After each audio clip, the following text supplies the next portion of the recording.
So tonight's topic, affordable housing. As you know, Athens-Clarke County enjoys healthy economic growth and has a national reputation as a desirable place to live. And we're seeing increasing numbers of people wanting to come and retire, as well as just all the people that the university brings here. But we also have sky-high poverty rates in Athens-Clarke County. And many people are not enjoying participating in sort of that dream of having an affordable place to live. So we have a panel tonight of people who are either local officials and or NGO leaders and who are working in the government or in organizations in our community to address some of these issues. So tonight on the panel, I'm going to just give you a quick rundown, and then I'm going to let each of them introduce themselves, talk a little bit about what they do for their in their job and their roles, and also what affordable housing means to them. What is their interest in it here in Athens, and then we will get started with a few questions after that. I will remind everybody that, especially when we have a big audience like tonight, I do like to limit it to just one question per person. I also prefer that you form your question in the form of a question. So they usually should have a question mark at the end of the sentence. So aim for that. I know it's hard sometimes. And but since there are so many people, I'll probably just try to call on everybody who has a question once until unless we run out of people who have questions that they want answered. So make that one question a good one. All right. So tonight, at the very far end, fresh from Atlanta, we have Spencer Frye, State Representative for House District 118, and also Habitat for Humanity here in Athens. We also, next to him, have Deborah Lonon. I did it wrong. I told you I was going to. Lonon. And she is the Athens-Clarke County Housing and Community Development Department Director. Next to her is Melissa Link, the ACC Commissioner for District 3. District 3 is a very interesting and sneaky district that covers I think they all are a little interesting and sneaky. I'm biased, I'm in District 3. But it runs from downtown and out towards Cobham and then makes a big loop going up to Lavender Road, right? Maybe? No, Vincent Drive. Vincent Drive, sorry. So yeah, anyway. Covers a lot of territory and a lot of different types of housing situations in that district. And then last but not least, we have Heather Benham from Athens Land Trust. She's the executive director and a frequent panelist when we get her. So thank you to all of you for coming out, and I'll ask you guys just to share, there's a mic for each of you guys to share as a pair. And I tried to keep the politicians away from the same microphone to, keep the competition a little lower, right? So anyway. Okay, well, why don't we start here with Heather and just work our way down. So I'm supposed to talk about who I am, what I do, why I'm here? Well, why do you care about affordable housing? Yeah. Okay. You got it. So, let's see, I'm the executive director of the Athens Land Trust, and we are a nonprofit here in Athens. We're celebrating our 25th year this year. We've been there for over half of those years. So I came to Athens in 1999 for graduate school and law school, and the reason I care about affordable housing, I hated law school. And one of the first things I did was get into as many clinics as I could so that we did more work with the community instead of time in the classroom. And one of my assignments, I volunteered at different homeless shelters each week, helping residents there with their legal issues. And I was naive, and I didn't realize how many, from my perspective, very high-functioning families were living in homeless shelters because it was the only place they could afford that was on the bus line. This is the time in the late 90s when the first, well, I don't know if it's really the first wave, one of these mini waves of tearing down what were affordable communities and being replaced with luxury at the time, which is not luxury compared to what it is now. It's all relative, right? You thought a swimming pool was luxury back then. Now it's an infinity pool and candy beds. But anyway, I couldn't believe the families that I was working with where their kids played sports. They were on honor roll, they were in band, and they were living in the shelter because that was the only place where the parent could still continue to get to their job. And so it was eye-opening to me. And then I started researching different models of affordable housing, and I came across this community land trust concept, which I thought was amazing and so powerful. And then this was back before there was Google, it was barely internet, and like on page 10, Athens Land Trust popped up. And I was like, wait, there's a community land trust here in Athens? And so I reached out and I started interning and volunteering at the Athens Land Trust, and then was hired after graduation.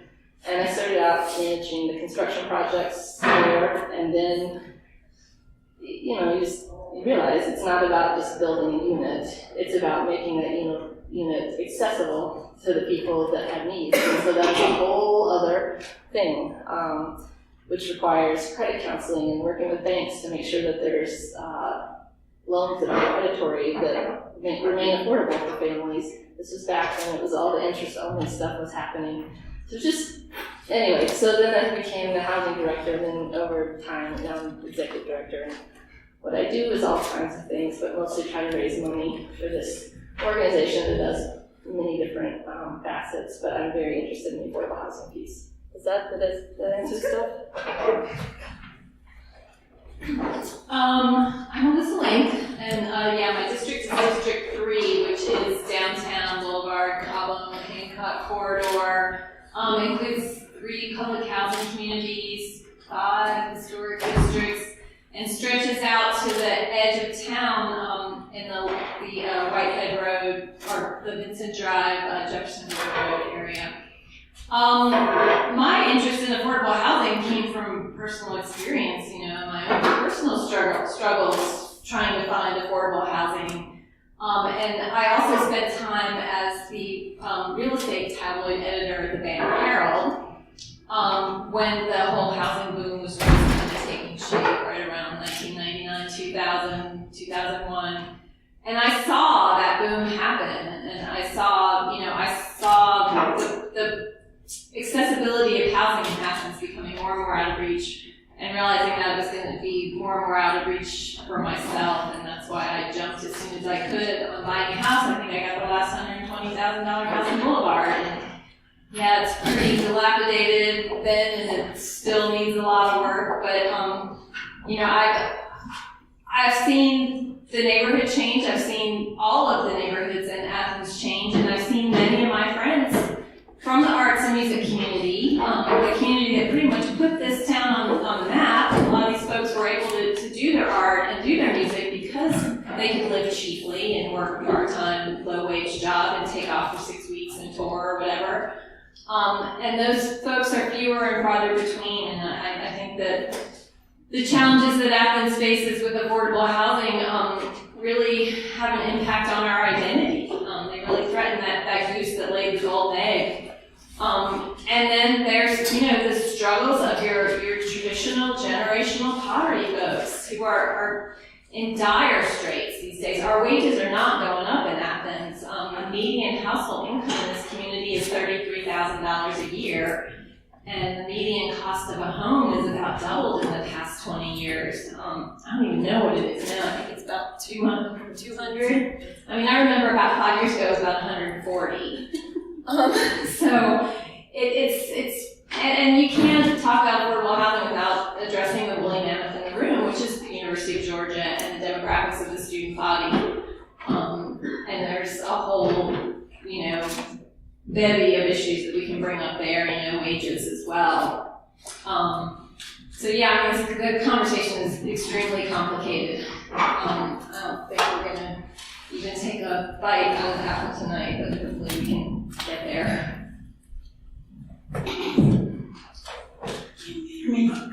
My voice didn't sound like this until last night, so I'm going to use this mic a lot. Forgive me. My name is Deborah, Lonon, the Frye, and I am the director for Athens-Clarke County Housing and Community Developments. I came to Athens as a student in '98, and much like Heather, I immediately became involved in the community. I started immediately mentoring young kids, and it became very obvious that many of their issues were directly, specifically rooted in housing, in the lack thereof, or the instability of their housing. And then I stayed in Athens for law school. I actually liked practicing law, but was able to use that knowledge in several ways. I am primarily focused on our federal monies that we receive from HUD, and it's my responsibility to assist, make recommendations to Mayor Commission on where and how to disseminate our federal funds. And our housing partners are huge partners and stakeholders in that process. Habitat is one, and Land Trust is another. Athens Housing Authority and several others are here locally. So that's our primary role as housing and community development, helping to make sure that we kind of direct funds where they're needed most and trying to impact the affordable housing issues here in a way that can be immediate. It's a huge responsibility, but the HCD staff does strive to make a difference. Did you understand anything that I said? Thank you. I'm Spencer Frye. I'm here in a couple of capacities as director of Athens-area Habitat for Humanity, which I've been director for about, I can't remember, like maybe 13 years. I actually started as a builder in 1999, being the first construction manager they ever hired. And thought this is a really great opportunity to help the community out and saw people's lives changed by the work we're doing in the community. I'm also here as the state representative who's been doing a lot of work on the state level. I represent House District 118, which is north and east Athens. And we've actually been looking at affordable housing, or what I like to call low-cost housing. Because affordable housing, I'm going to take a tangent here, affordable housing, everybody in the room needs affordable housing, right? But what we really need in this community is what we call low-cost housing. We need housing that the community is responsible for, as opposed to leaving it up to the individual to have to pay the high cost of housing we have here. Anybody can, if you make $10,000 a month and you live in a $3,000 a month house, that's considered affordable housing. So really what we're looking at is the lower cost housing that we in this community is missing.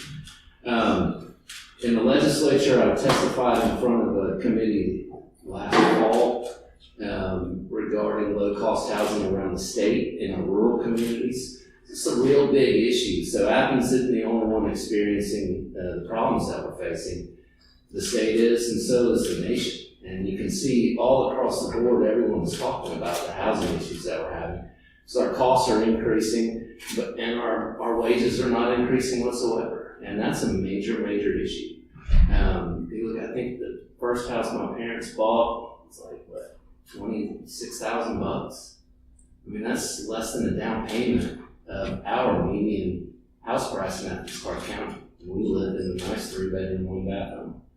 So we definitely have a lot of issues here. Like Commissioner said, we're not going to solve them all right now, but I appreciate y'all coming together to talk about this issue that I know a lot of us at the table, all of us at the table, spend a long part of our life trying to address and get our heads around. It's going to take a community. It's not going to be just one group or one individual to make this thing happen. But thank y'all for having me.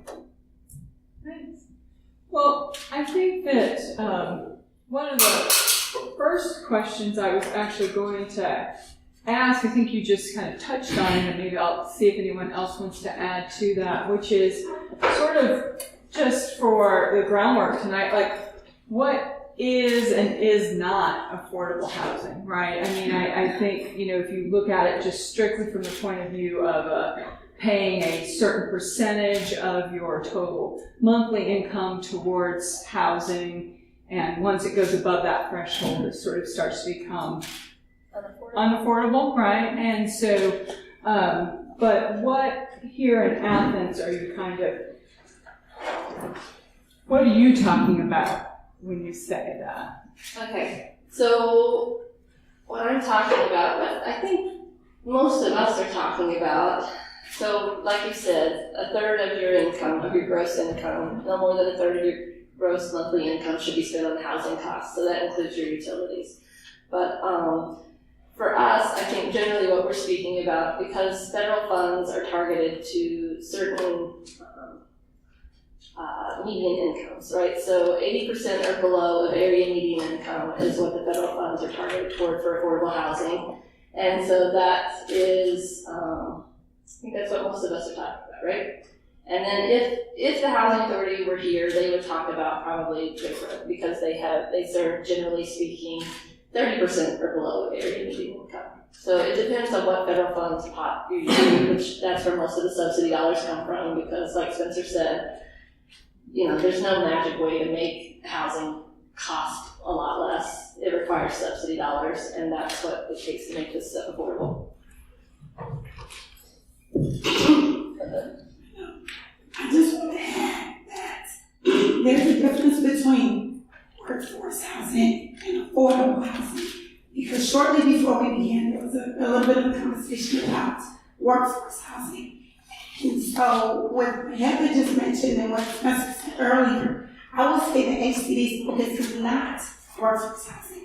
So if an opportunity arose for HCD or the government can assist, or not the government is interested in workforce housing, but my department is charged specifically with focusing on affordable housing, and that's typically for low income residents. So as we speak today, let's just be sure to keep that differentiation clear.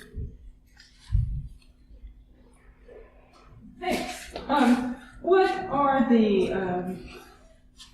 what do you see as being some of the different types of affordable housing that can be out there? Is that it strikes me that that could also vary widely as far as whether that is, once again, kind of depending on where you are on that spectrum, I suppose, of the types of, depending on who the demographic is, I guess, that you're trying to meet as well.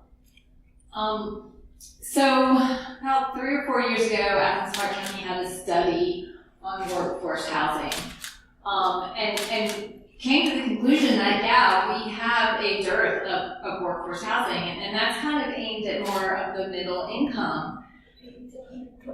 80 to 120% of the area median income.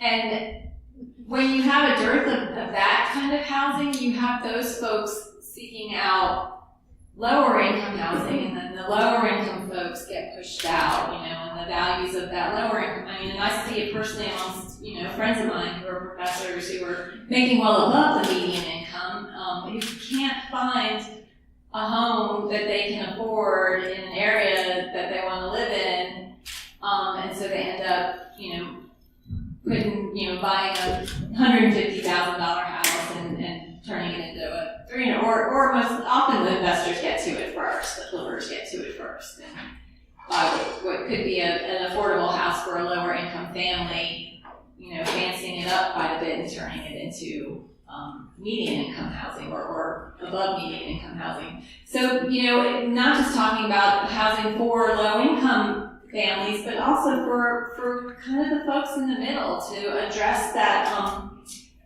missing middle, they call it. And we really have a lack of that variety, and some of it is because of our laws where we do outlaw things like accessory dwellings, and we don't have the way our zoning code is made up. It really discourages things like cottage courts and townhomes, things like that, where you can pack more single-family style housing onto smaller plots of land, and land is a problem. You know, we are the smallest county in the state, and half our land is owned by the University of Georgia, and it's off the tax rolls. So, you know, the resources are a problem here. So, you know, it's the whole spectrum of housing, and how, you know, lack of a particular type of housing can put pressure on other demographics and other markets. Has everything to do with it too. Okay, so I just want to add a little bit to that, because Deborah and I were both served on the Georgia Initiative for Community Housing, the GIC team, so it was exciting stuff. But it was several members I see in the crowd that were served on this thing for 3 years. We got to study the affordable housing issues in Athens and go on twice-a-year retreats with facilitators to work through and come up with a strategy and sort of our recommended areas that we needed to focus on first. And one of the first things that we did that I thought was really helpful and really interesting, because like most of what I work on is homeownership, affordable homeownership. But we looked at the census data, and this was right after that workforce housing report came out, and there was a big push from elected officials, like, you need to focus on workforce. We just did a study, there's a need. But when we analyzed the census data and looked, if you looked at the number of residents in Athens-Clarke County that are 50% and below of AMI, it was around, remember? She's going to tell me because I can't remember. A number of people. Do we have that? Okay, so more than 50% of the community, right, is living at 50% or below of AMI. I want to say in my head it was like 40,000 people, 40 to 50,000 people were in that bracket. And then if you looked at the bracket of 80 to 120% of AMI, you were getting something like, I can't remember if it was 7,000 people, something like that. And so the first thing that we decided to do was spend our energy on that 50% or below of AMI. That's a lot of people. A lot of us recognize and know from working with families that a lot of the places that they're having to live in are substandard, and places that you would be surprised are in our community. And so that's how we chose. And so I want to mention that affordable rental, because it does serve a lot of people. And the other piece that sometimes gets left out, and I feel bad that it gets left out, but it's a complicated issue, are shelters and transitional housing. So there's a whole spectrum that gets you to homeownership, and it's not just picking that one piece.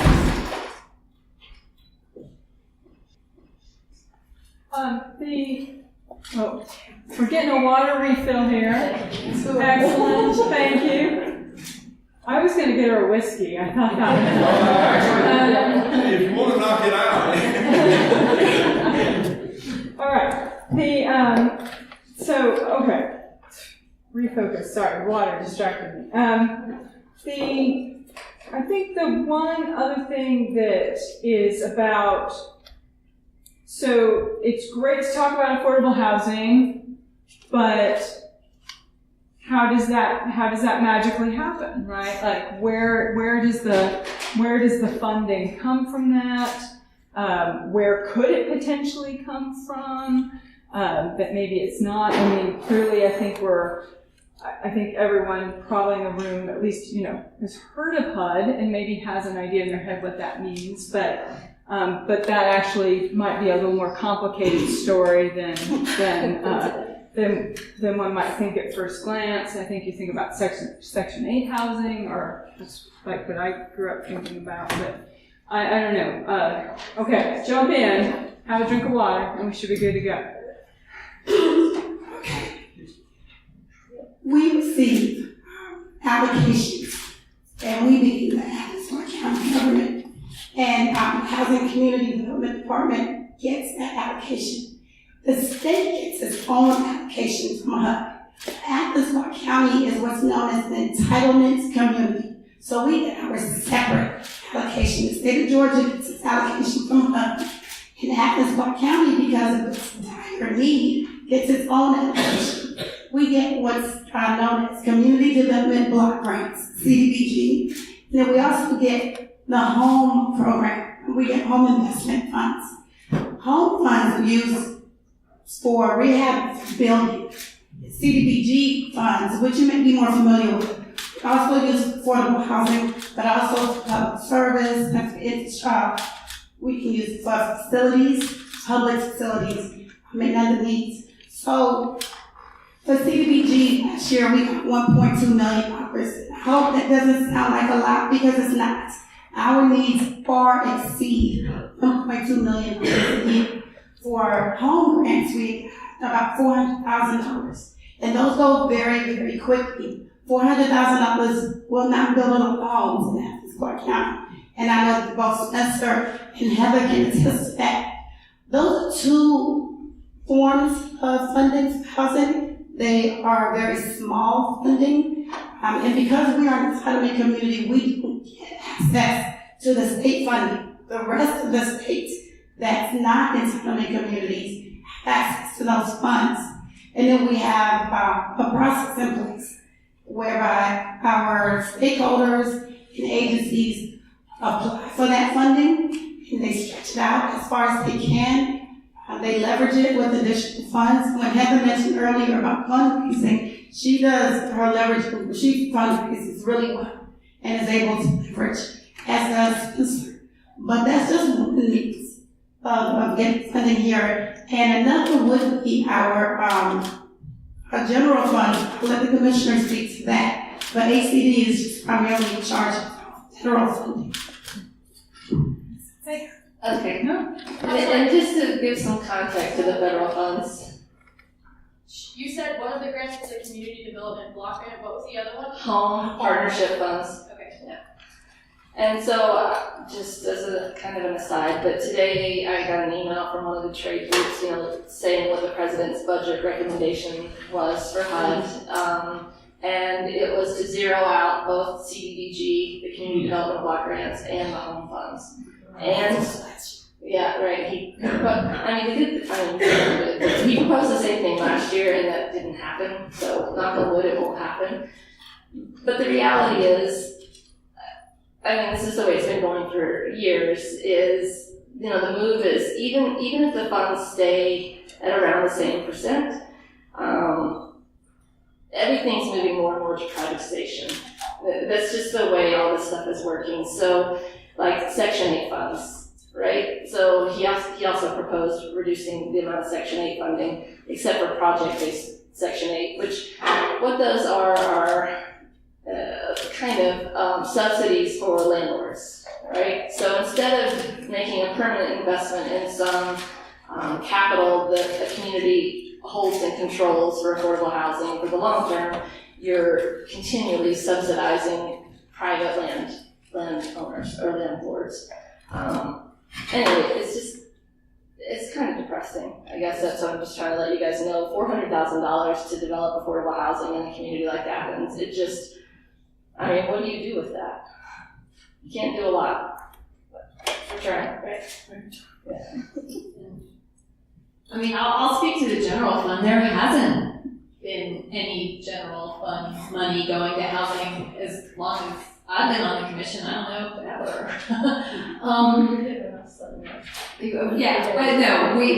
There are plans to change that. Well,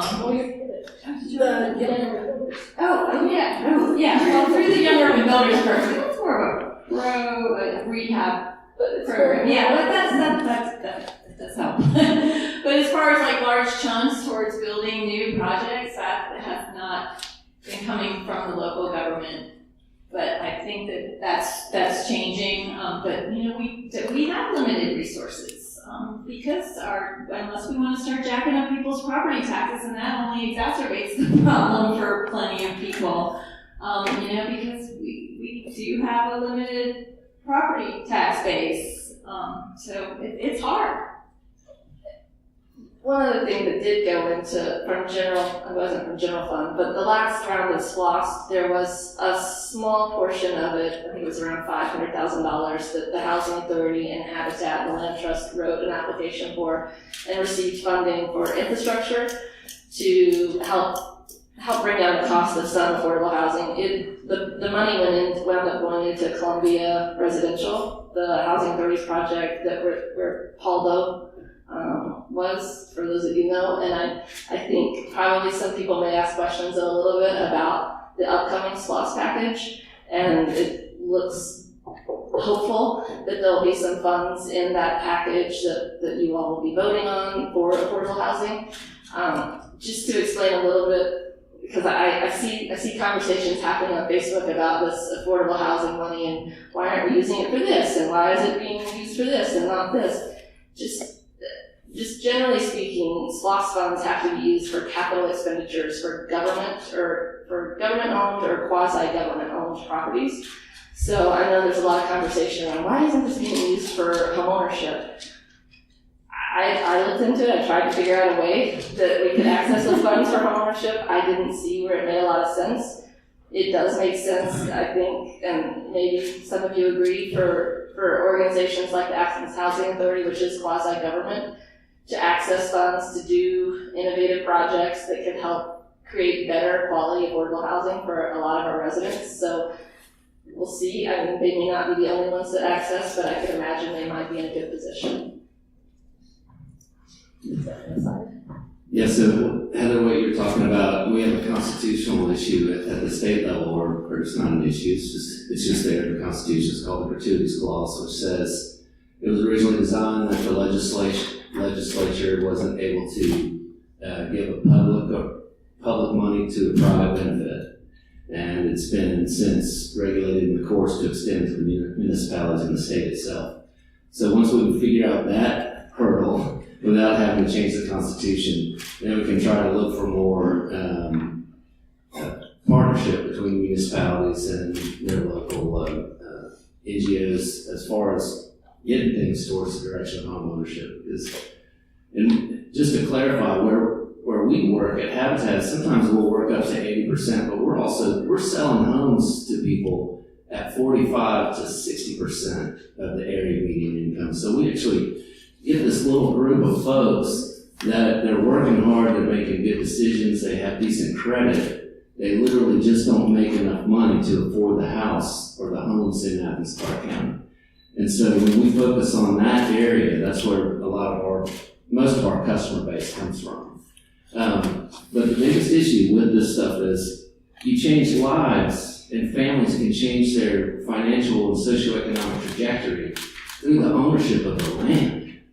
And rental is a great thing. Not everybody can own something, but it's also on us to figure out ways to reverse some of the socioeconomic issues that we've had in this country for years, which has totally been based around land ownership, and offer opportunities for folks to purchase their own homes. A couple of years ago, we did a study. I had a lady come in that I had literally built her home for, and with her over in Stonehenge. And I said, how are the kids doing? And her name's Jackie. And Jackie said, Spencer, they're not kids anymore. I built that house like 17 years ago. And they're in college right now, and they're on a scholarship playing football. And I was like, oh my gosh, that's incredible. I said, do you think that would have ever happened if you didn't own your own home? And she said, no, not at all. And so we initiated a statewide study to see the effects of home ownership across the state on these families. And what we found is that the kids do better in school. They have less behavioral problems. They're going to graduate high school more. They're going to go to college, and they have a better chance of owning their own business. And there's like this ridiculous figure of over 70% of these families get off of public benefits. And it's just the most amazing opportunity that we could offer our citizenry. If we can't bring great paying jobs, then certainly it's to a significant public benefit for the community and the state to focus on getting people owning their own property in order to change the trajectory of these families that have been suppressed for so long in this community and around the state. Thanks. Okay, I'm going to open it up for questions from the audience now. Just a little reminder to any of those who came in late, that I'm gonna keep it on the, because we got a big crowd here tonight, I'm gonna keep it on the one question only to our panelists, and then I'll call on somebody else. And also, make it a question, because it's always fun to be on the panel and get a chance to talk. And I know we always have a lot of interesting people out in the audience who have a lot of good experiences, but we're going to try to keep this a little focused tonight. So, questions?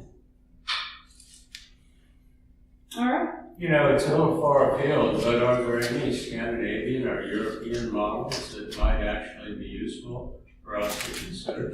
That may not be daily fare at Athens-Clarke, but obviously it's something of a universal problem like this. I read something about Germany recently passed a law across the nation banning large-scale landlords. Basically, you had single entities that were owning large amounts, many units, and so they kind of dominated the market. We can't do stuff like that here. We certainly can't do it in the state of Georgia, and I doubt there are many other places in the country, that exercise, extreme control over property rights. But a lot of stuff they do in Europe, we can't even think about doing here, honestly. And I talked to one guy who's from Finland, and in a lot of Europe, home ownerships are not rates are not very high. People aren't concerned about owning their own home because they have so many other benefits. That they're secure in their old age. They have access to free, affordable health care. Their kids have access to affordable or free college. In America, your home is your nest egg. If you don't own your own home, there's nothing to pass on to your children. It's your security in retirement. That it's it's the whole system feeds into the conundrum of affordable housing. Well, one of the hot things in Europe right now is they're creating, because I get the Google alerts every day, but community land trusts are popping up all over Europe. And it's because, for those of you who don't understand what a community land trust is, basically we hold land in trust, we sell the improvements, the house, and there's a 99-year lease on the land. But the idea is that the home stays permanently affordable, so there's shared appreciation. The family makes some appreciation, but the house is sold at an affordable rate to the next family. So you're not having to re-subsidize houses over and over again. There's a one-time subsidy that makes a permanently affordable unit. And so I think communities are seeing how having local control of property helps communities plan and envision what it is they want for their own community. And so it's kind of a hot thing. It's worth reading about. Okay, questions? Yeah. I have a specific question about the upcoming SPLOST proposal. Having read all the documentation that's available online to see the SPLOST presentation, I believe it's going to be an affordable housing redevelopment, and they raised in the section that says potential detrimental impacts. It raises the issue that as the units are redeveloped, people have to move elsewhere, which the answer was, or the question was, where did those people go? And then how do they come back? First, I would just say for any of, if you could just give a brief recap of what the SPLOST issue is, maybe, because maybe not everyone has sat and read the gazillion-page document with the potential proposals that are going forward, or proposed to go forward. Yeah, okay. So, I guess a couple of things about that. So one is through the GIG team that I mentioned earlier, we just submitted a grant to work on some anti-displacement strategies that I think are very needed if this SPLOST package moves forward. it seems that it's prudent for us to have a rubric or scoring mechanism for local government and also the GIG team, because we're able to give out a point for people who are applying for tax credit projects. And so there should be, I think, something that we're judging this by, and part of it should be whether your project displaces people or not and what your plan is for how you're going to handle that. I think the project that's moving forward or not moving forward, whatever's likely to come, I like to be optimistic and believe that people are going to try to do the best they can. And my understanding is there's a lot of conversations happening around phased projects so that people are able to move from there's enough land that you can build some new things and move people to some of the new things before you tear down their existing homes so they're able to stay. And if it's not on that same site, that they're able to stay on something in the same neighborhood, in the same school district. So I think there's definitely a lot of work that needs to be done on studying the issue and coming up with a proposal that local government can use to guide their decisions by. Is that the only question? Is that that? Yeah. Mm-hmm. That SPLOST proposal, every step of the way on any SPLOST project, the commission has to vote on those steps. And I'll tell you that the conversations we've had about that project are that we are committed to anti-displacement, to doing something like a phased project, or ensuring that, if folks do have to move out of a project, it's within a very tight radius where their kids can go to the same schools and that they are guided back into the community. That's something that's very important to me, and I brought up over and over again, because that is the one big downside of doing these mixed income redevelopments, is that people have to move out. You end up bulldozing an entire community. And, pretty small percentage of those folks actually make it back. And for many of them, it's by choice. They feel like they found a better place. The housing authority has tracked all the folks that left Paldo and the ones that came back. And they'll tell you that, most of those folks were perfectly happy to move out and be gone. But I feel like, the least amount of displacement possible, and if we can go with a phased project, that's the ideal situation. I remember that had a big impact on Alps Elementary. Yeah. It almost just wiped it out in one day. Yeah, and keeping those kids in the same school is extremely important. Okay, other questions? Yes. I was just kind of curious, just kind of touched on this earlier with the Europe discussion. Are there other, I guess, things at the state level in place that are keeping, that are holding back options for us here in Clarke County? Are there things that are happening in other states that are just off the table because we're in Georgia and we have to kind of think of other options or ideas? That's a great question. I think currently, are we being held back in Athens-Clarke County because of any state issues that we face in this state in particular relative to the rest of the country? Certainly the activities clause in the Constitution is a big issue as far as bartering and home ownership is concerned. Really it's just going to depend on political will as far as how far they will go. Currently we have some programs through the Department of Community Affairs that deal with home ownership, but the bulk of their funding is federal, and it is mainly for rental. And so they're the ones that will put together the low-income housing tax credit deals like the Land Trust has been a part of, and make very robust projects based around rental, but not a whole lot of home ownership. We are getting them to a point where they're trying to focus a little more, because like I said earlier, this has been an issue. And, if the administration directs Department of Community Affairs to focus on home ownership or focus on XYZ, then that's what they'll do. So it really is going to we need to create a mass communication of constant, hey, this is what we want, and y'all need to help us facilitate it. And, we're limited on the federal funds that we can get because we are considered an entitlement community. And so that ties our hands, but I think that's federal, not state. Is that correct? It's federal. So, we cut loose. Once I figure out a way around that gratuities clause as far as the significant public benefit, and I don't mean that in a nefarious way whatsoever. I mean, it's a great opportunity for municipalities and the state to partner. I'll add to that. I mean, there are policies that we can't really enact in the state of Georgia, or at least not enact them in their most ideal way. Like inclusionary zoning.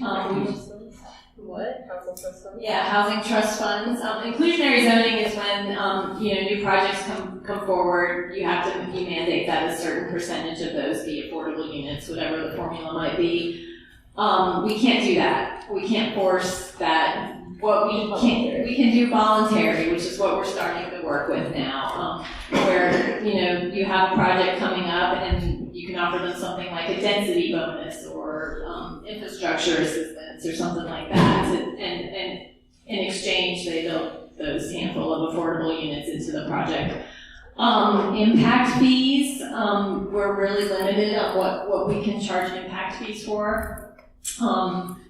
That's fees that you would charge a developer to cover the cost of the additional infrastructure that would serve their project.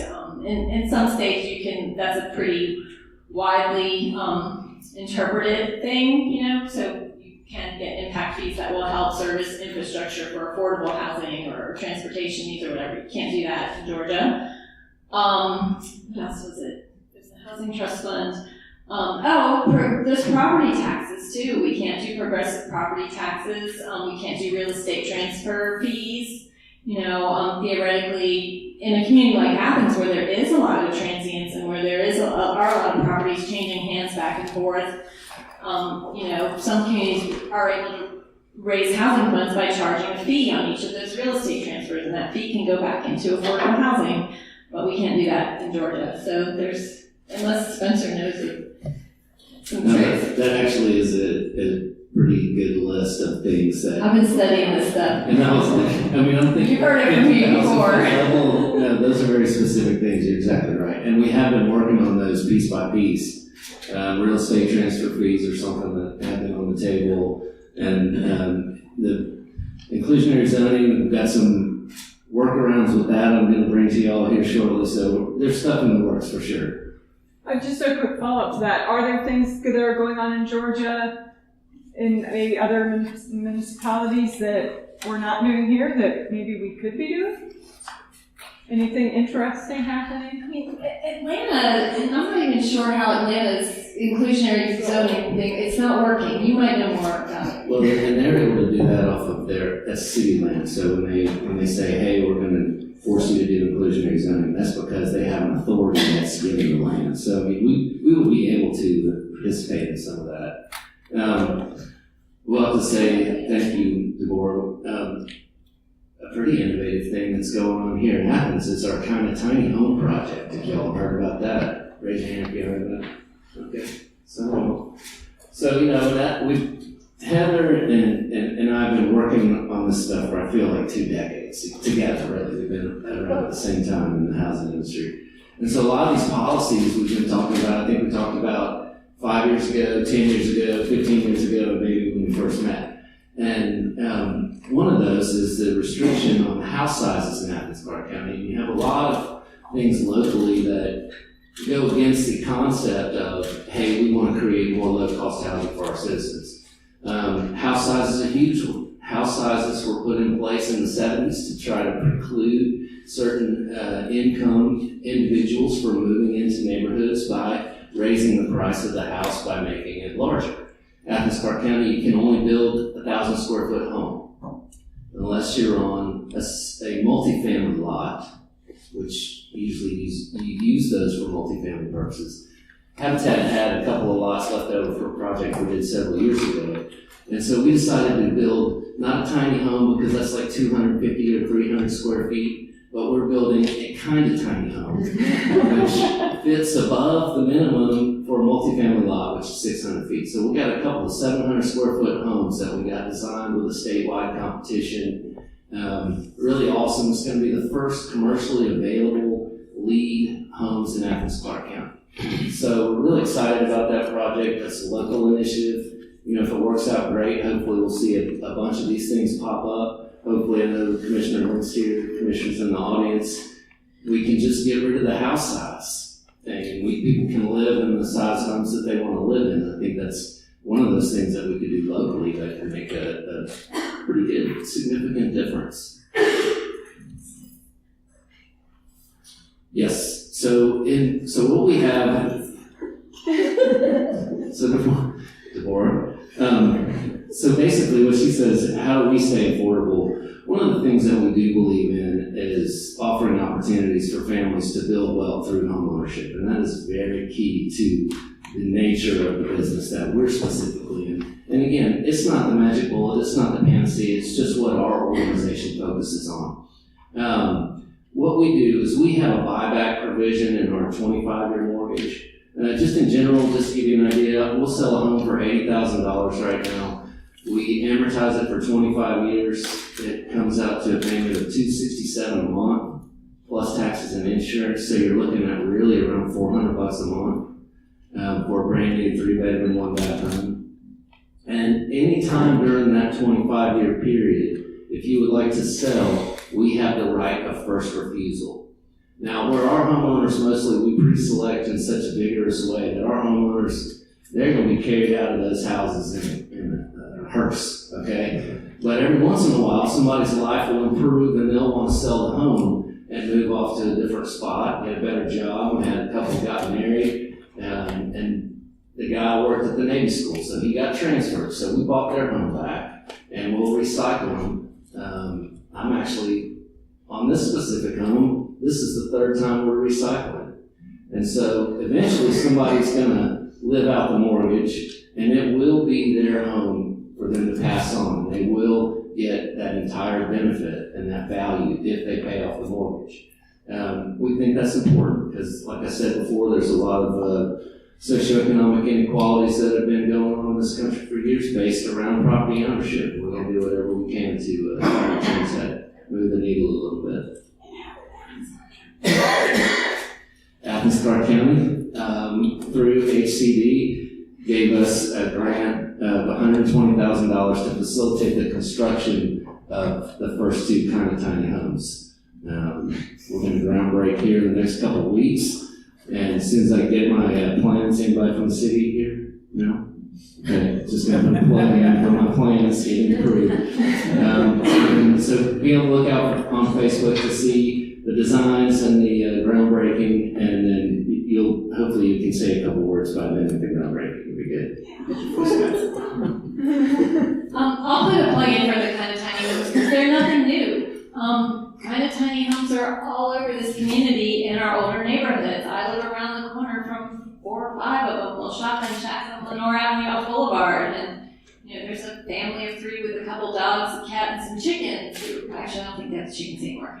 But they did have chickens at one point. Living in a kind of tiny home, a shotgun shack. They call them shotgun shacks, but these are middle-class folks who are making perfectly good lives in small houses, and that's the way it was when communities were allowed to grow organically and accommodate the diverse needs of our population. And I think we need to go back there. And Atlanta apparently is going back there. I just read an article today about Atlanta readdressing its zoning code to allow for some of that missing middle housing, to allow for things like accessory dwellings, backyard cottages and cottage courts. And we're starting to get there too. There are a couple cottage court projects that are making their way through the system. They have to go through a bunch of hoops to get approved as planned developments, but I really hope we can take a good look at our code to make it so some of these things can fit into our neighborhoods almost by right. Other questions? Yes. What if we were to take a different approach to tiny homes? After all, a lot of poor people live in tiny homes that they would not want to live in. What if we were to require houses to be smaller the more expensive they are? Yeah. Could you repeat the question, please? Require that houses be smaller the more expensive they are. Instead of trying to stick people. I don't think by law we can regulate the cost of homes. That's the thing. Like, we can't tell someone how much to sell their house for, and we can't even tax it differently in the state of Georgia. to be kind of a voluntary private developer doing something like that, or a voluntary nonprofit doing something like that. Yes. So what I'm seeing in my neighborhood are, yes, there are those tiny houses and those accessory dwelling structures, but they're being either knocked down for bigger houses and taken off the housing market of affordable housing, or they're being used strictly for Airbnb and taken out of the rental market. So does the city have anything on the horizon to address things like that? We are definitely talking about Airbnb regulation. I think we were trying to wait for the state to offer some guidance, and isn't there something working its way, or did it die? Okay, so It's maybe. still up, because we got another year in the session, but it's not. Okay. It's right now. I mean, I feel like we definitely need to regulate Airbnbs. I mean, not only is that hotel motel tax revenue that could be going back into the public coffers, but yeah, it's a huge problem across the nation in places that are desirable places to visit. You know, all your places like New Orleans and New York, Austin, I hear, has a huge problem with it. I was in Nashville a couple of years ago and flipped on a city council meeting where they were debating how to regulate Airbnbs. I really think we need to regulate them and attach some fees to them and come up with some rules on how many we can have in our neighborhoods and figure out what kind of impact it is having on our housing market. I think we've seen change. I mean, I've seen changes in just the past couple of years with that. I keep thinking people are going to get tired of watching house for people and, getting cute star reviews, and then eventually they'll just, turn it back over to rental. But maybe not. So, yes. My comment and question ties in well with this because I happen to know that we could probably look at property tax records and find that 100 Airbnbs had started within 3 miles of the downtown center, and they paid less than $100,000 for the property. So actually, if I was talking to someone that was trying to decide to buy a house in Athens or under $100,000 property, I would recommend them buy the $100,000 property under $100,000 and start an Airbnb and get the equity. Right? So the question isn't all these conversations, knowing that we're in a very conservative regulatory state environment where they're not going to do anything that benefits poor people right now, shouldn't we be leveraging our local banks and our local student housing developers and our upcoming local hotel builders in the River District if the Classic Center expansion is approved? Shouldn't we pull our money out, pull our infrastructure out until they start giving loans of under $100,000 to creditworthy poor people? That's mine. I'll try. Yes, I'll give a plug though, because we do work with some local banks and they've created portfolio loan programs that are held in-house for buyers through our programs. So it's 580 credit scores and low down payment. And so I get a lot of credit to, anyway, Athens first before they turned into Synovus was a really great partner. First American is a really great partner. Newton Federal is a great partner. So I think there's willingness from the few banks that still have local control. They do care about the community and want to do things. So if you want to talk on the side or after tonight, I could give you some advice on who to talk to. Yes. We have, according to the Department of Labor, we have 16,000 jobs that pay $5.50 a week or less. What about that? For a house? I missed the first part of your question. The Department of Labor said we have 16,000 jobs in Athens-Clarke that pay $5.50 or less per week. There's also a significant number of people who work in Athens-Clarke County who live outside. So when you're talking about some of those jobs, this might be people who are living outside because it's definitely, certainly much cheaper to find yourself a little farmhouse cottage in Oglethorpe County. I mean, there are some statistics. Transportation costs. Yeah, there's transportation costs. But I mean, there's that factor too, that, you know, that folks are looking outside the county to live, whether they want to or not. But yeah, $550 a week, that's $28,000. That's even less than the area median income. You can't make a living on that. Okay, I have an eager beaver who wants to ask a second question, but I'm going to first ask if anyone who has not yet asked a question. Yes? Can you comment to us on you know, where do mobile homes fit into the discussion? Where do apartments fit in? A lot of what you talk about already has been detached single homes. You know, particularly mobile home opportunities for housing and mobile home parks. Where do they fit into this whole discussion?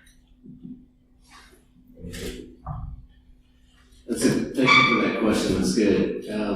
You know, I visited a facility to get my head around this concept last fall of this place that built mobile homes. And at the height of the housing market, we had 32 different manufactured home facilities in the state. And these facilities are massive. You know, the Restore on Barber Street, that's a 12,000 square foot warehouse. So these facilities are like 150,000 square feet, and they literally assemble these homes on an assembly line. And I wanted to see the construction process to see if that's a viable alternative, to see if we can lower the price of the cost of housing in the state. And so it's really interesting. If you build them one way, they're really cheap and they don't appreciate. But it is a viable option because you're looking at maybe a $32,000 single lot, brand new, off the line. Depending on the amenities, you can treat it like a car. You can get whatever you want on it. But then you got to have a place to put it, and then you got to hook up your well and septic and whatnot. So you really get to about $80,000 once you're done, right? The same thing that we can do as single family through our subsidies of labor. And so as far as that specific is concerned, it's not that much of a value. But still trying to look at if we changed out the materials. So what's causing the loss of value in a mobile home is not, well, the fact that it's made on the assembly line maybe a little bit, but really the fact that they're making it with really thin and small pieces of wood. And it's not as structurally sound as a stick-built home. But you can change out those materials. So that's what I was saying. Hey, what if instead of a 1x3 here, I wanted all 2x4s, and can you assemble a piece, a mobile home that I spec out for you? And they said, yeah, but it would just cost more. So it's really interesting to see, trying to break down the transportation costs, looking at a map. By the way, we only have 9 of them now. So we went 32 to 9, actually went down to 6 and just picked up 3 more facilities recently. And they're out in the middle of nowhere. The closest one that I want to see is in Eaton. So then you throw into all the transport issues, and you see the giant homes on half the home on a tractor trailer going down the road. But it is a viable option in communities that you don't have labor to build the things. And you're going to get close to the same costs on to the end user. And then Deborah just wanted me to mention that there's a prohibition on using federal funds towards those types of homes as well. So, I mean, they do fit in the equation. I'm still trying to figure it out. And we're looking at the statewide level. If I can get the state to start investing in these concepts, that's where that came from this fall. I don't have a whole lot against mobile homes. My mother-in-law lives in one, and my grandparents bought one that my family still owns a few miles inland in South Carolina. But yeah, the quality is an issue. It doesn't really help poor people to put them in a home that's going to start falling apart on them. And we do see that in some of our neighborhoods that are only 20, 30 years old. that were built before current standards were, around the time the county and the city merged. They were built under either Clarke County standards or before newer building standards kicked in, and these places are falling apart. They're neighborhoods that are only a couple of decades old, and a lot of you look at the tax rolls and you realize that a lot of them have been foreclosed on at one point, and folks got into them during the housing boom under shady loan programs or whatever.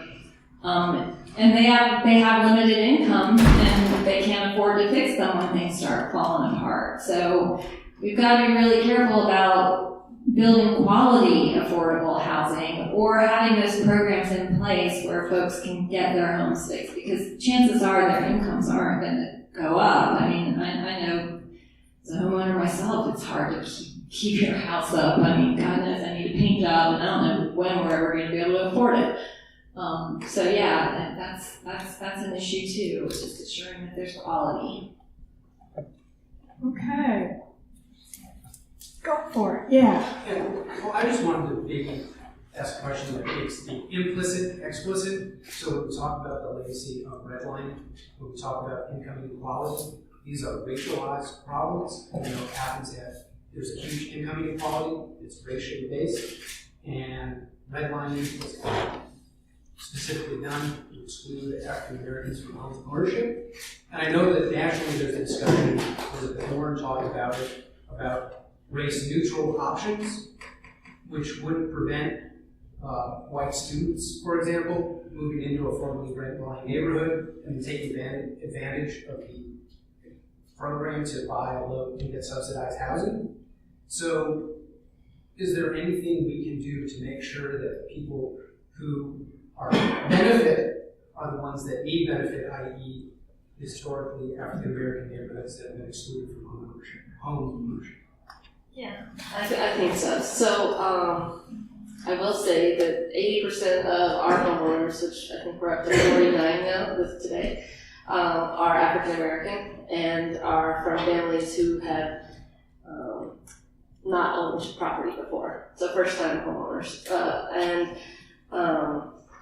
One of the first things that we did, and I have to go back, there have been a lot of court cases to see if you can still do this, but after we started with it, you don't have to kind of follow it quite as much, but one of the first things that we did for our selection policy was that you got points if you had family who lived in the neighborhood or you had grown up in the neighborhood, so there were ways to kind of target, and then once you start that and you start serving the right families, word of mouth, and families start coming. And so I think one of the keys that I've seen is, we don't, no offense to the realtors in the room, but we don't list our homes with realtors because generally speaking, the families who are working with realtors already know that they're in a position to buy. And we're trying to serve people who maybe have never even considered or known that it was an option to help bring them to a place. So I think you can be intentional about your strategies, and I think they can pay off. For us, as it relates to the federal funding, that's a very difficult issue to tackle because the laws are very specific, and it's a slippery slope if we start going down one path. So we really do rely on our stakeholders to take charge of that and to be very intentional about who they're servicing, because HCD cannot say only African Americans or Hispanics can be served. That violates federal law, and so HUD will come in and take our entire application. So I'm a big believer in diverse neighborhoods. I grew up in a diverse neighborhood in the suburbs of DC, middle class, humongous community that had, larger, kind of older mansions and your, 4-bedroom middle class homes and townhomes, and now it even has apartment buildings. But it was middle class. It was definitely middle class. And what we're seeing with gentrification is neighborhoods diversifying as white people move into traditionally African American neighborhoods. I want to figure out what we can do to build affordable housing so we can have African-American families moving into traditionally white neighborhoods and really creating that diverse community. And unfortunately, you know, when that has been tried in this community, there's been pushback. I know the land trust got pushed back when they were going to build a couple of homes in Forest Heights, which Forest Heights is a pretty diverse neighborhood. And actually, there are a lot more diverse neighborhoods in Athens than one would think, you know, especially in our suburbs. But you know, we do see that pressure with gentrification, and often the students are the first wave, and there is that displacement, you know, because that's pushing up property values. When you can buy a 3-bedroom house and rent it for $700 a bedroom, that value goes up, and you know, the little lady down the street who's living in a house her granddaddy built, she can't afford those tax bills anymore. But I wish we could come up with a program by which we could just give families grants to move into the neighborhoods that they want to move into. But yeah, you can't do it with public funds. There'd have to be a private source for that money. Other questions? Yes. Yeah, I just wanted to make a recommendation based on what Deborah was saying on the regulations. There's a book called The Color of Money that shows the history of these laws and why we have this kind of segregation in this. So I just wanted to put that out if you're interested in that topic. It's a really great overview of why we have the legal system that we have and how it's affecting things like affordable housing. So it's The Color of Money, The Color of Law. It's both. The Color of Law. There are two books. One's The Color of Money about the racialized banking system, and then there's The Color of Law, which is about racialized housing. Both are excellent. All right, we've got a book reading recommendations for the night. Yes, Tim. So I think we haven't spoken as much about the rental situation. I know that Heather brought it up. I think this actually speaks to, we do this a lot. We like to talk about homeownership. For good reason. It's part of the American dream, I guess, right? And there is a big thing tied into it. But there's a massive need for quality rentals here. A majority of our residents don't own homes. They rent homes. And I know the GIG report has some good proof that showed that a majority of people who really are in need for affordable, decent housing aren't in situations to buy homes. They're not in an economic situation to do it, they just can't. So, I'm curious about GIG recommendations and also other ideas about how we can be increasing the stock of rental properties here, but specifically quality, decent rental properties. As also brought up, we can go to many, many housing areas around in this county that most of us probably haven't been to and be shocked by the quality that's there. So I'm curious if y'all can speak to some of that as you'd like to see now. Okay, I have some ideas.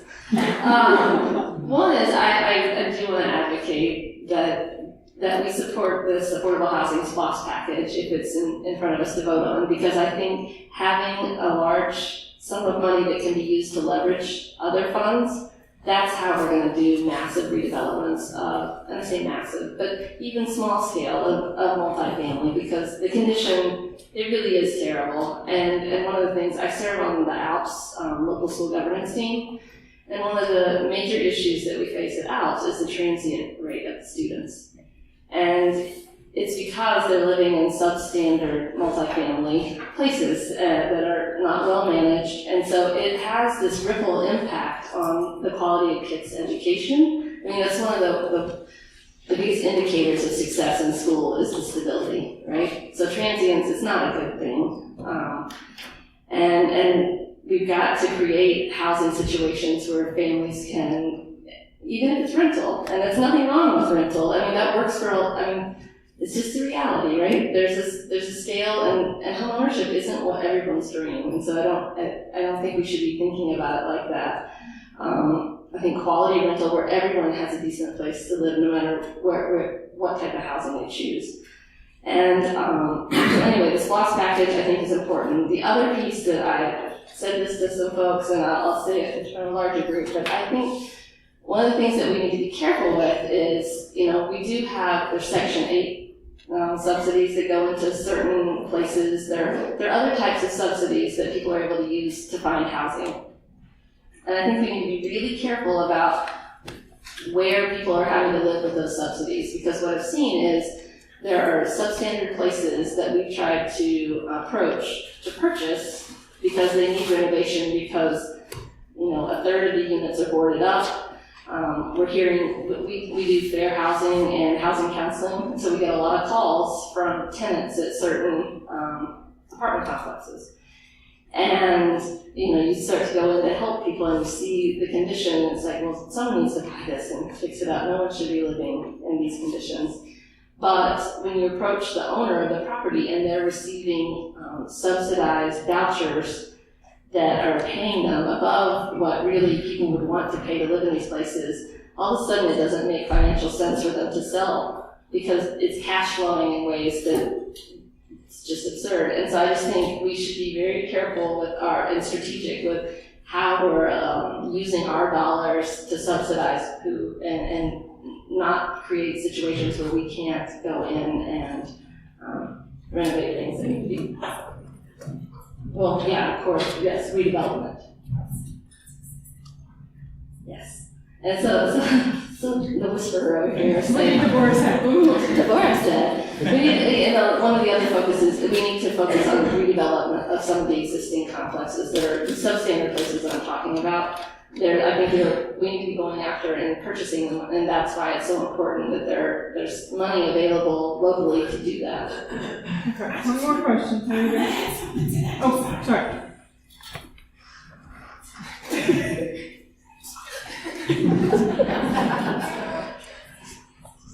I was just about to bring that up, thank you.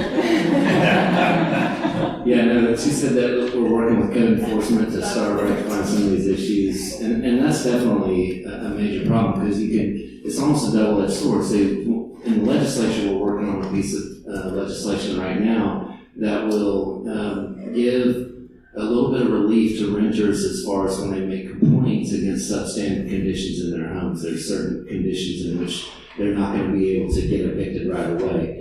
There were some studies that showed, talking about the school, and that's one of the things, the attrition rates in our schools is a major, major issue, and I think that has a lot to do with the performance. You think about a kid that has to move halfway through Mrs. Jones's first grade class and all of a sudden has to move over to Mr. Smith's first grade class across town. It's a whole new teacher, a whole new system, a whole new subset of friends. I mean, you can't get traction scholastically doing that over and over. And they put this law in place, I can't remember where it was, but there was an apartment complex across from the school. The school was very low performing. And then they tried to figure out ways that they could help tenants stay in their units, work with the landlords, but also gave them a lot of legal counsel. And what they saw was the school scores started to rise when the kids were able to stay in that school. And that's hugely important. Revitalizing some of these apartment complexes that most of us probably know where they are and what we're talking about. That was an idea that we had maybe a good 15 years ago, and I'm so excited to see us getting to this point. But the Section 8, just to explain a little further, so what happens is you get approved for a Section 8 voucher, and that money goes directly into the landlord's bank account at a pre-set federal rate. Okay, 2 bedrooms, maybe 700 and some change is our area's rent. So if you get approved for an $800 Section 8 voucher, you can move into that 2-bedroom apartment or house, but then they cut you, so the money gets transferred into the landlord's bank account, and the balance is written to the tenant in the form of a check. And they can spend it on whatever they need, utilities or whatnot. So you're right, there's very, very little incentive for the landlords to pay attention to these Section 8 units and keep them livable, because it's just a cash cow. And those things get direct deposit. They don't even have to collect their rent. And that, I think it's difficult to get statistics on the amount of Section 8 units that we have in Athens-Clarke County. I don't think they're the problem, but they definitely, in some cases, that's a system that can be used. Yeah, I just want to address the growing senior population. I know we have one Brookside, it's fairly nice, but I like to see functionable senior places, not stacked, places where they can walk to the theater or, things like that. And that is the programming or planning since it's grown now. We've got quite a few people that have turned 60 and they don't want to retire and they don't want to live in a house and they don't want to live a nice, functionable senior community. I like to see something addressed like that. And that's a great thing that you brought up. Part of affordable housing is going to be something that we need to address with our senior community. We have the Land Trust and Habitat did programs for owner-occupied homes, and you see a lot of folks on Social Security, and they own their home. They can't fix a roof, and they can't build a ramp for it. And so that's where our organization will step in to try to keep people in their home comfortably. But there was a time a couple years ago when we were working on a way to try to incentivize a retirement community downtown. And part of it's our constitution that we revamped, I think it was in the 80s. And a lot of these things that we put in place we feel are pretty heavy-handed and onerous, and we don't have a lot of flexibility. But I think at the time they felt like they needed that stuff, because people weren't acting right. And so we cannot incentivize through the tax base. Everybody's got to pay the same tax. So we could do we wanted to do an elderly or retirement tax trigger for the downtown area, and that's unconstitutional. This would be just a major heavy lift to try to change our state constitution to allow an incentive like that. Otherwise, it's got to be left up to the market because the municipality doesn't have a whole lot of say. So that's a great idea. Okay. Well, it is time to wrap up for the evening. Before we end, I want everybody here to give just your takeaway. So you've got a nice big room full of people here. Affordable housing is the topic.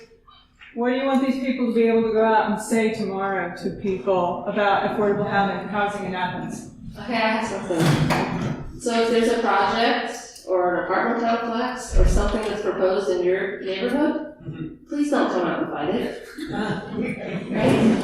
Be willing to live next to everybody, right? That is the hard thing. I feel like Rick Parker, he always says, are we willing to accept our neighbors?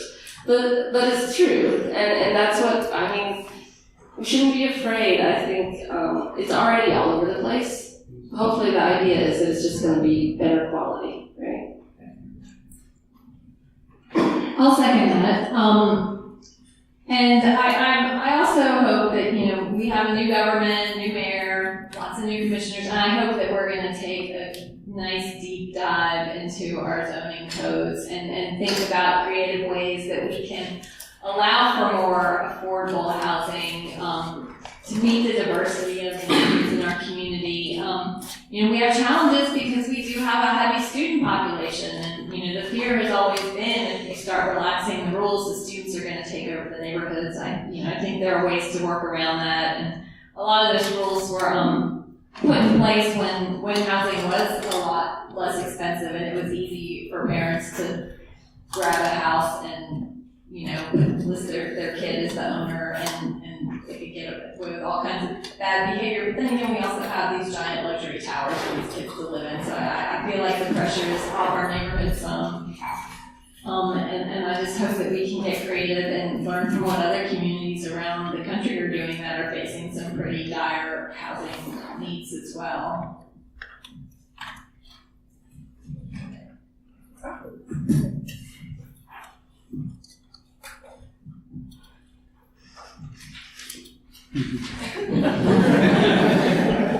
Okay, so you need to go to the HCD website, and I think that's Housing Community Development. If you Google that, Athens-Clarke County Housing Community Development, you're going to get there.